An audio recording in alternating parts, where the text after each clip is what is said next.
How do you make money in Forex? In the Forex market, we buy or sell currencies.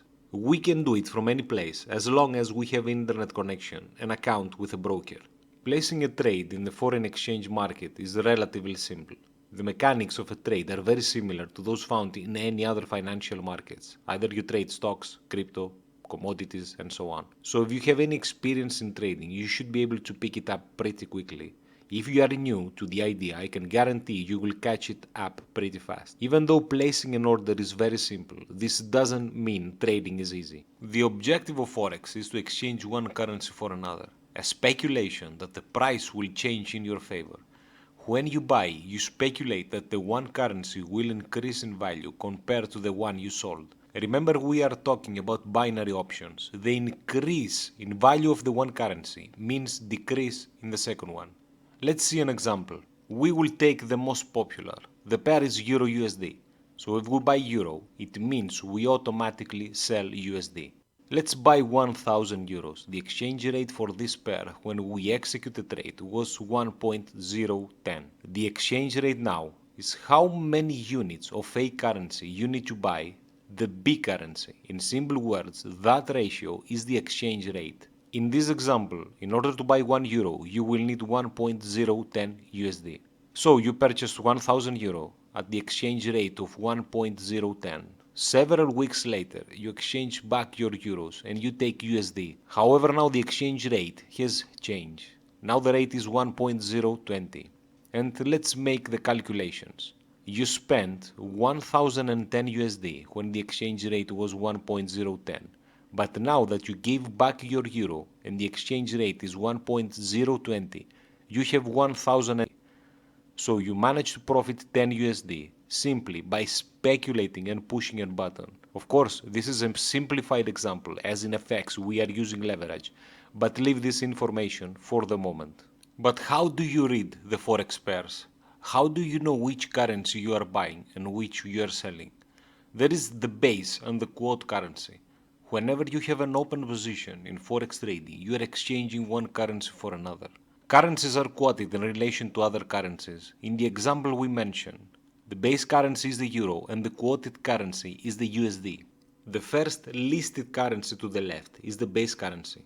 The base currency always has a value of 1. It is our standing point. The second currency on the right is counter or quote currency. The exchange rate tells us how much you have to pay in units of the quote currency to buy one whole unit of the base currency. In the example of the Euro USD, in order to buy 1 euro, we needed 1.020 USD. So, if you believe the euro will become stronger, you buy the pair. If you believe the euro will become weaker, you sell it. If your speculations are correct, you will manage to make profit, like the example we mentioned. Long and short. You need to make an assumption, a speculation, for the future market direction. In other words, to buy or sell the market, to go long or go short. If you want to buy, you buy the base currency and sell the quote. If you want to sell, you do the opposite. Instead of using buy and sell in trading, we say going long or taking a long position. If you want to sell, which actually means sell the base currency and buy the quote currency, you want the base currency to fall in value and then you would buy it back at a lower price. This is called going short or taking a short position. Flat or square. If you have no open position, then you're said to be flat or square. Closing a position is also called squaring up. At the particular trade, and when the trade ends with a profit or a loss or break even. When you will see a currency pair, there are three numbers: the bid price, the ask price, and the difference that is called spread. All Forex quotes are quoted with two prices, the bid and ask. The bid is lower than the ask price. Let's explain each term. The bid is the price at which your broker is willing to buy the base currency in exchange for the quote currency. This means the bid is the best available price at which you, remember what we said about brokers and the reverse relation, the trader can sell to the market. If you want to sell something, the broker will buy it from you at the bid price. The ask is the price at which your broker will sell the base currency in exchange for the quote currency. Ask price is the best available price at which you can buy from the market. Ask is the offer price. If you want to buy something, the broker will sell or offer it to you at the ask price. And the last thing is the spread, the difference between the bid and the ask price. And here comes the spread betting we mentioned in the previous lesson. Let's open some live markets and give an examples of some pairs. Let's check the Euro USD. We have two columns, the bid price and the ask price, exactly as we mentioned. The difference between these two prices is the spread. For example, if you want to buy Euro USD, you will buy at 0.99677. However, if you want to sell, you will sell at 0.99671. For the USD CAD, if you want to buy, you will buy at 129.718 and you will sell at 129.705. And this is the same for all the pairs. We will analyze the spreads a bit more and how this is related to liquidity and some other factors that you will see later on in our lessons. Not all the spreads are the same. There are huge differences between them. But when do you buy or sell a currency pair? Forex trading involves trying to predict or speculate which currency will rise or fall versus another currency. But how do you actually do that? I mean, how do you know when to buy or where to sell a currency pair? Well, the answer is very simple. You don't. You will just need to speculate, to make an assumption, of course always with calculated risk. But don't worry, we will explain everything with details. I will give some examples for some major pair for this period based on some fundamental analysis. You will get there, trust me. This is just a fast example for the period we are talking. Remember, again, these are just examples and I'm not sure when you will study this material. Market keep changing constantly. The USD, due to all unstable condition in the market and the constant fear, is keep getting stronger. The hawkish announcements from their central bank is giving us tips on how to treat the pairs related to USD. For the Euro USD, due to the energy crisis at the given period and the incident with Ukraine, most likely you want to go short on this pair. The GBP USD is in the same faith. Also, we won't talk about the supply and demand for a currency. This changes due to a various economic factor, which drives currency exchange rates up and down.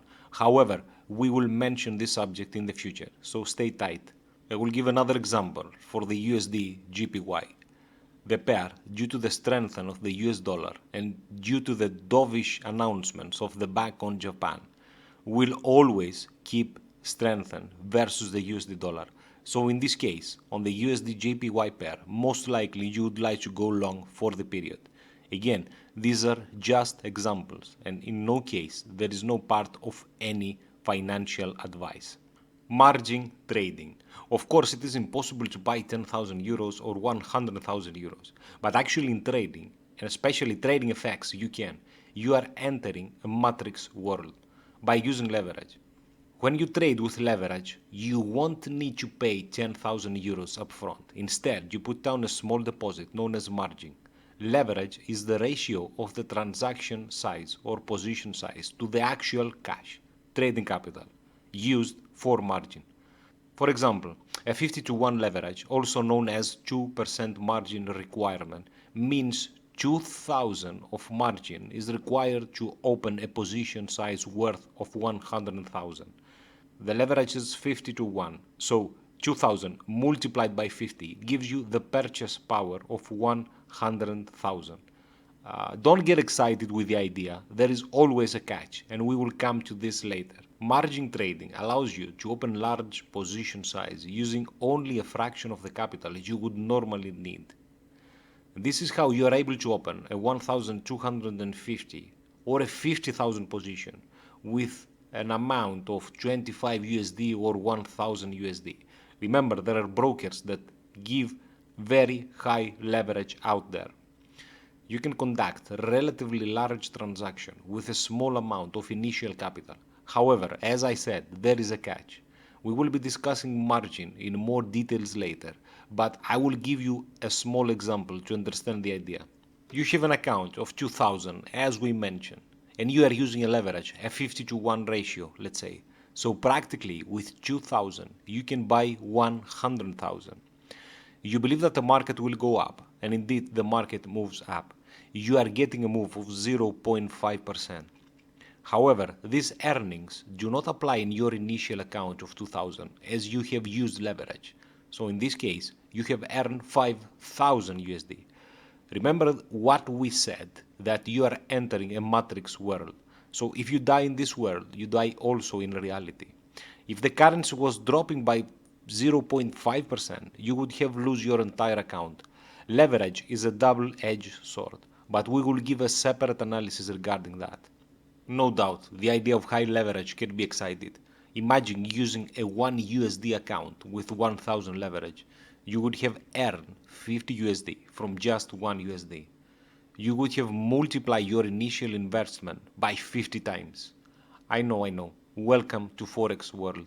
Rollover. If you hold your position more than a day, there is a daily rollover fee or swaps fee. In some cases, this might be in your favor. This is a part of carry trading based on interest rates, and we will give more detailed analysis in the future. Remember what we said about leverage. You are getting purchase power. So you are borrowing or you are buying, depends on the side of the trade you are.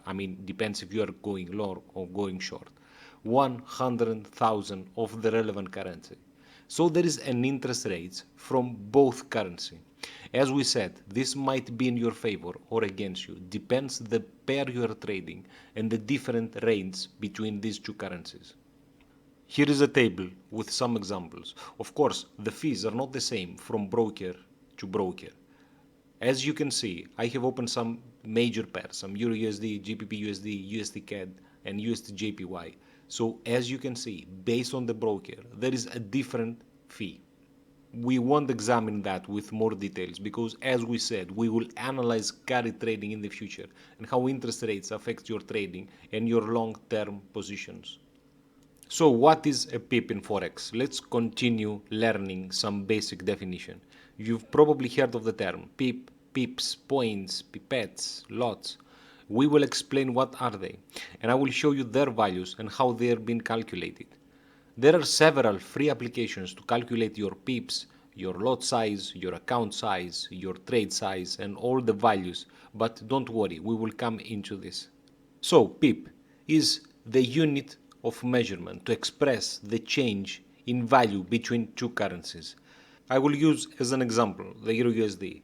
In order to buy the Euro versus the USD, the price is 0.99677. The four numbers after the decimal is the pips. So in this case, the 7 is a pip. If there is also a fifth number, it's called pipette. There is a slightly difference in the USD JPY, where a 0.1 is a pip. So in our example, it's 136.974. So as we said, the 97, the figure, it's 97 pips. So the 7 is the pips. So in this example, if you want to buy a USD JPY, the price is 136.974. In this case, the 97 are the pips and the 4 is the pipette.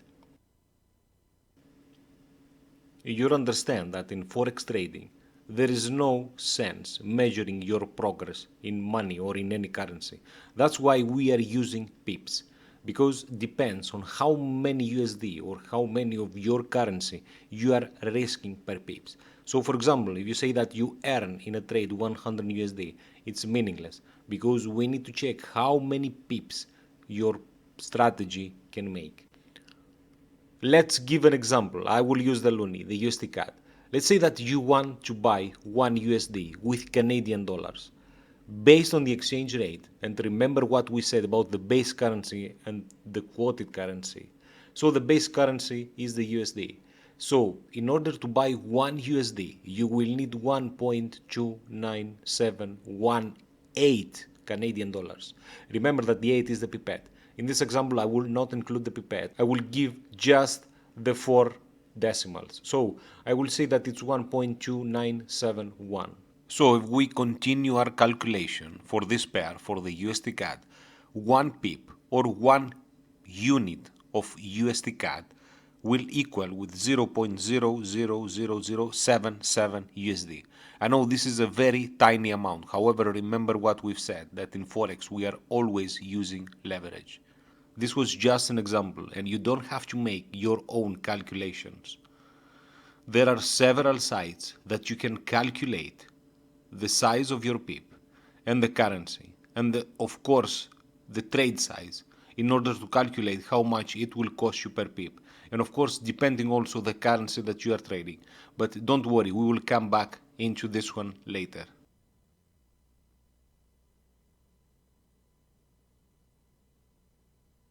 Every time you buy something, you need to specify the units. If it's in pieces, in kilograms, and so on. In Forex, we do the same. Of course, we don't buy just €1 or €1 or 1 GBP. The term we use is lots. 1,000 units of currency is a micro lot, 10,000 units is a mini lot, and 100,000 units it's the standard lot, depending on the broker and the type of the account you have. Remember, we won't trade any real money until we become familiar with demo accounts. Every time you are buying something, you need to specify the units. How many units are willing to buy? The same also is in Forex. The amount is called lots. The numbers of currency units you will buy or sell per trade. When you place orders on your trading platform, orders are placed in lots. The standard size for a lot is 100,000 units of currency. There is also mini, micro, and nano lot sizes. Other than the 100,000 units, the standard, which is the lot, we have also the 10,000, 1,000, or 100 units. The mini, the micro, and nano, as we said. Some brokers show quantity in lots, while other brokers show the actual currency units. We already know that the change in a currency value relative to another is measured in pips. As we said, it's a very, very small percentage of a unit of currency value. To take advantage of this minute change in value, you need to trade larger amounts of a particular currency in order to see any significant profit or loss. And that's what we are doing. We are always using leverage. And I will go back to the same example that we gave with the loonie and give some further analysis. The 1 pip difference, as we described earlier, was 0.000077. Of course, this difference is insignificant. However, let's use some leverage. Now, remember what we've said.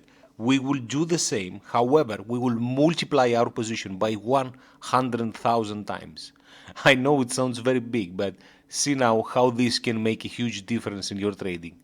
Now, the same pip that we described earlier, multiplied by 100,000, it cost 7.7 USD approximately per pip.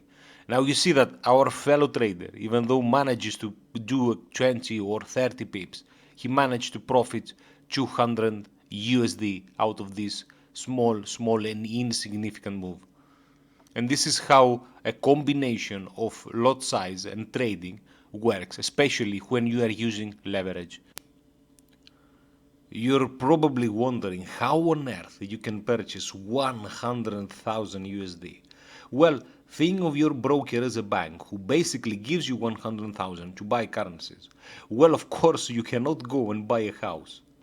You give 1,000 as a good faith, which it will hold for you. It sounds too good to be true, right? Well, there is always a catch. Guys, there is always a catch. The amount of leverage you use will depend, of course, on your broker and what you feel comfortable with.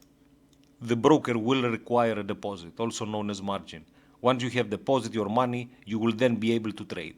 The broker will also specify how much margin is required per position or lot traded, as we explained earlier. Let's give an example. Let's say that the leverage is 100 to 1 or 1% of position required. You can trade 100,000 units USD in your account by using just 1,000 USD as a deposit. No problem, as your broker would set aside 1,000 and let you borrow the rest. Of course, any losses or gains will be deducted or added to your account. The minimum security margin for each lot will vary from broker to broker. In the example we gave before, the broker required at least 1% margin. This means for every 100,000 you are trading, the broker wants 1,000 as a deposit for the position. The reason the broker requires the deposit is that while the trade is open, there is a risk that you could lose money on that position. I told you that there is always a catch. This is a safety mechanism to prevent your account balance from going to negative. Remember that you are entering a matrix world every time you are trading. Leverage is so important that we have dedicated an entire lesson later for that. So if you don't want to blow your account, even though you are dealing always with demo at these stages, you keep watching. We gave explanation what is the bid and ask prices and spread. Every time you are entering or exiting the trade, you are subject to the spread in the bid-ask section. Let's recap some of the important information here. When you buy a currency, you will use the offer or ask price. When you sell, we will use the bid price. Goes without saying, and this is the law in the market, you are always buying more expensive than you are selling.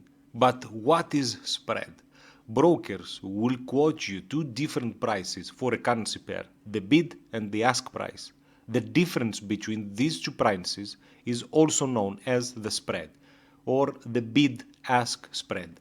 The spread, this very small tiny difference, is how brokers make their money. And remember, it is not a commission. We are not mentioning commissions yet. The broker provides a service and has to make money somehow. Instead of charging a separate fee for making a trade, the cost is into buy and sell price of the currency you want to trade. Remember the opposite relation you have with the broker. When you buy, they sell it to you. They make money by selling the currency to you for more than they pay to buy it. And the opposite. They make money by buying the currency from you less than they will receive when they will sell it. The difference is called spread, and of course it's different from broker to broker. So when a broker claims zero commissions or no commission, it's a bit of misleading, because while there is no separate commission fee, you will still have to pay a form of commission, that it's the spread. The spread is measured in pips, and you should already have an idea and understand what is a pip. So what types of spreads we have in Forex? The type of spreads that you will see on a trading platform depends on the Forex broker and how they make money. There are two types of spreads, variable and fixed. Fixed are usually offered by brokers that operate as a market maker or dealing desk model, while variable spreads are offered by brokers operating on a non-dealing desk model. Fixed spreads stay the same regardless of what market conditions are at any given time. If the market is volatile or quiet, the spread is not affected, it stays the same. Fixed spreads are offered by brokers that operate as a market maker or dealing desk model. Using a dealing desk, the broker buys large position from their liquidity providers and offers this position in smaller size to the traders. This means that the broker acts as a counterparty to their client trades. Having a dealing desk always allows the Forex broker to offer fixed spreads, because they are able to control the prices they display to their clients. The advantages of trading with fixed spreads have similar capital requirements, so trading with fixed spreads offer a cheaper alternative for traders who don't have a lot of money to start trading with. Also, trading with fixed spreads makes calculation transaction more predictable. Since spreads never change, they're always sure of what you can expect to pay when you open a trade. There are moments in the Forex market that it's volatile and prices are rapidly changing. Since spreads are fixed, the broker won't be able to widen the spread and adjust for current market conditions. So if you try to enter a trade at a specific price, the broker will block the trade and ask you to accept a new price. You will be requoted with a new price. It's almost always a price that it's worse than the one you ordered. Another problem is slippage.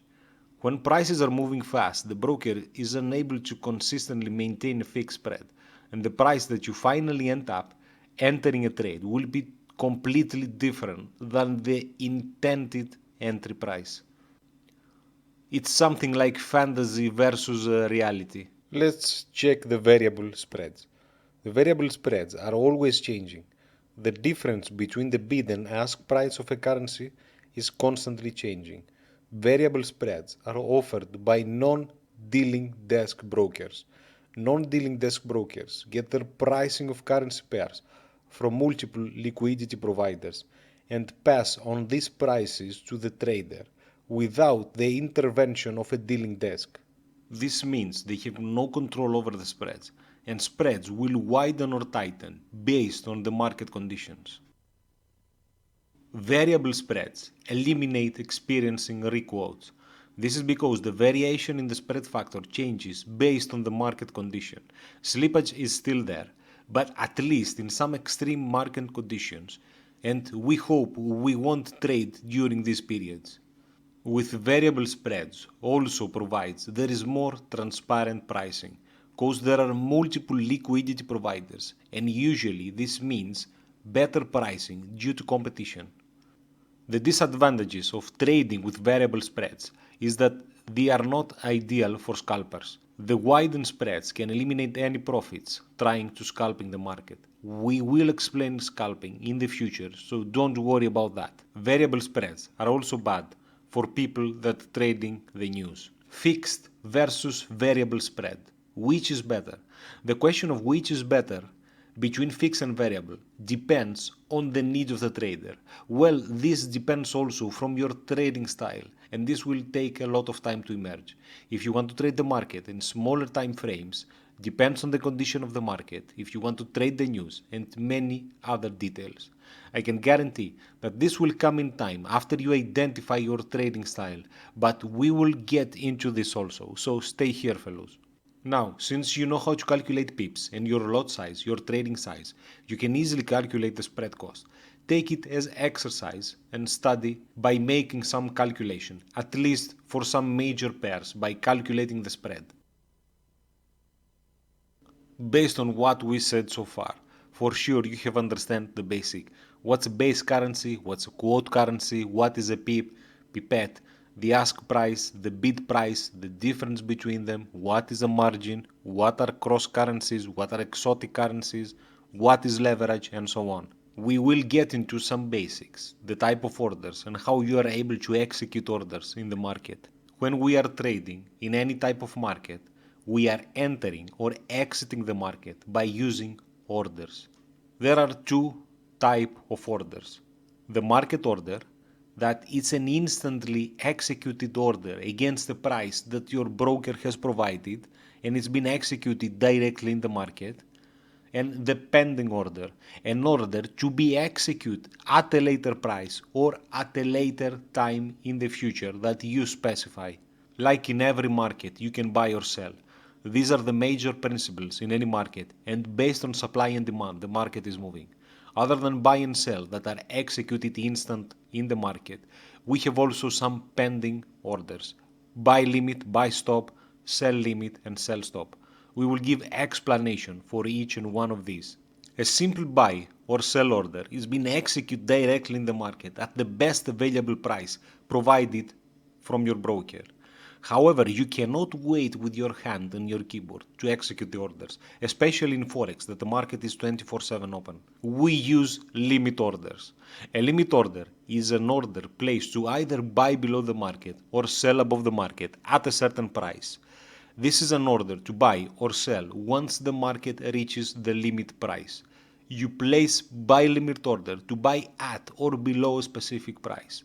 You place a sell limit order to sell at a specified price.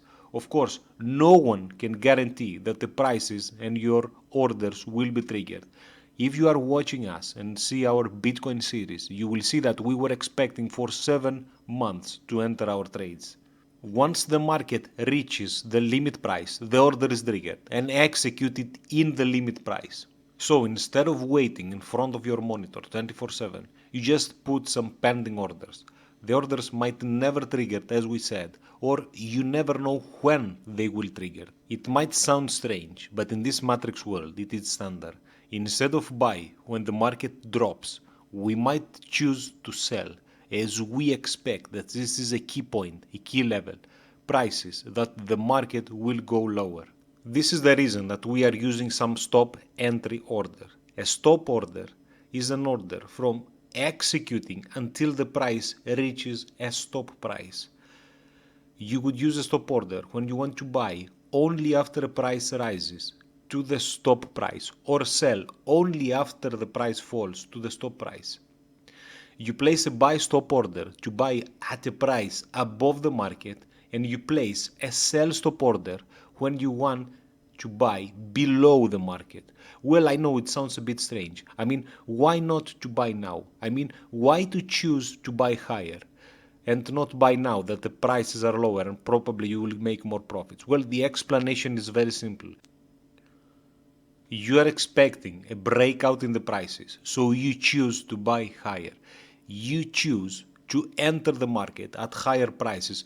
However, you must make sure that the breakout will occur. And this is the reason that you will use a buy stop order.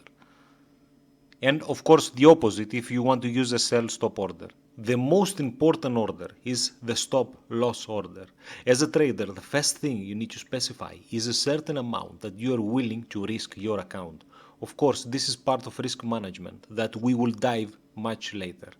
Keep in mind that the first thing when you are entering a trade is the amount of risk you are willing to take. The stop loss order is the most important one. This order liquefies your position when the market reaches at this level. See it as a safety measure that prevents you from losing your entire account. The stop loss order also comes when your trade reaches the target, the destination. As we said, based on your analysis, you are expecting the market to reach at a point. You speculated. There is your exit. Of course, now you manage to book some profits. You will get used to this kind of trades and type of orders when you will start with your demo accounts, so don't worry. We also have the trailing stop order. This order follows your trade at a level you specify. A stop loss order will always attach to an open position and which automatically moves once profit becomes equal to or higher than a level you specify. Most of the time is a percentage. A trailing stop is a type of stop loss order attached to a trade that moves as the price fluctuates. These types of order can guarantee that you will manage to book some profits even if the initial trade doesn't go to your target. The orders and the type of orders will become clearer as you practice in the market. Of course, as we said in this series, you will always need to practice with demo accounts and never risk your real capital. The most important part in your entire trading career is preparation. In the markets, the numbers are hard. 90% are losing money in the market and 80% are quitting the first year of trading. Demo account will save you. You can open a demo account for free with most brokers. This is called paper trading, as you are practicing with real market conditions. However, you suffer zero money losses. The demo accounts allows you to learn more about the mechanics of trading, no matter what you are trading, and test your trading skills with zero risk. We have created a community that you can post your progress, and we will organize competition with best demo performances. So stay tight. You should demo trade until you develop a solid, profitable system before you even think about putting real money in the market. I don't know what you think or what you believe, how confident you think you are, how lucky you believe you are, or if you have that feeling or intuition or whatever. 90% are losing money in the market. There are no gurus in the market, only well-trained and skilled over-the-time traders that proves that they can do it with real accounts. The journey might last months, years, or never happen. However, keep in mind that only 10% from the entire population choose to trade. This means that you already took the leap and you already got out of the crowd. I know this is not enough, but in time and proper preparation is doable. There is no holy grail and you cannot beat the market easy. Market is extremely unpredictable and you never know with certainty for how long you will manage to be profitable, if you manage to be profitable.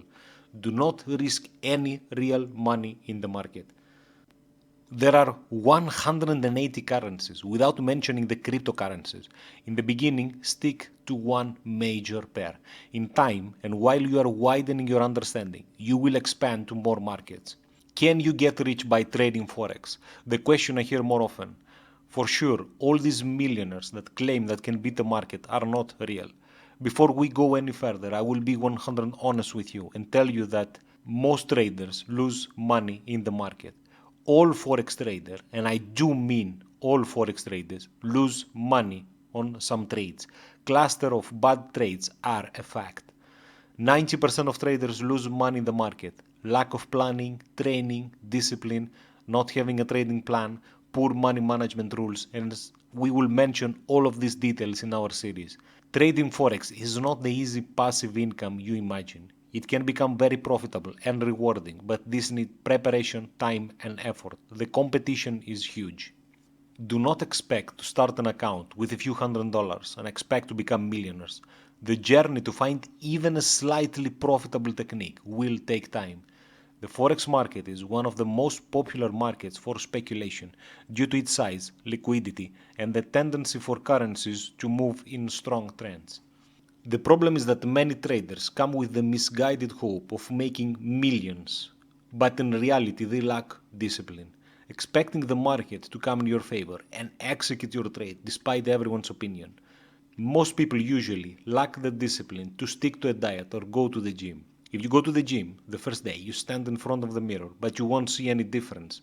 But do that for 3 months, every day. Forex trading is not a get-rich-quick scheme. Forex trading is a skill that takes time to learn and master. Skilled traders can and do make money in this field. However, like any other occupation or career, success doesn't just happen overnight or a day. There are no shortcuts to Forex trading. There is no holy grail. It takes lots and lots of practice and experience to master. The market is unpredictable. However, there are some testing techniques that will give you an edge to prove yourself. Again, thank you very much for watching. Go back, repeat the parts you are not sure or you didn't understand, subscribe and help us create more content.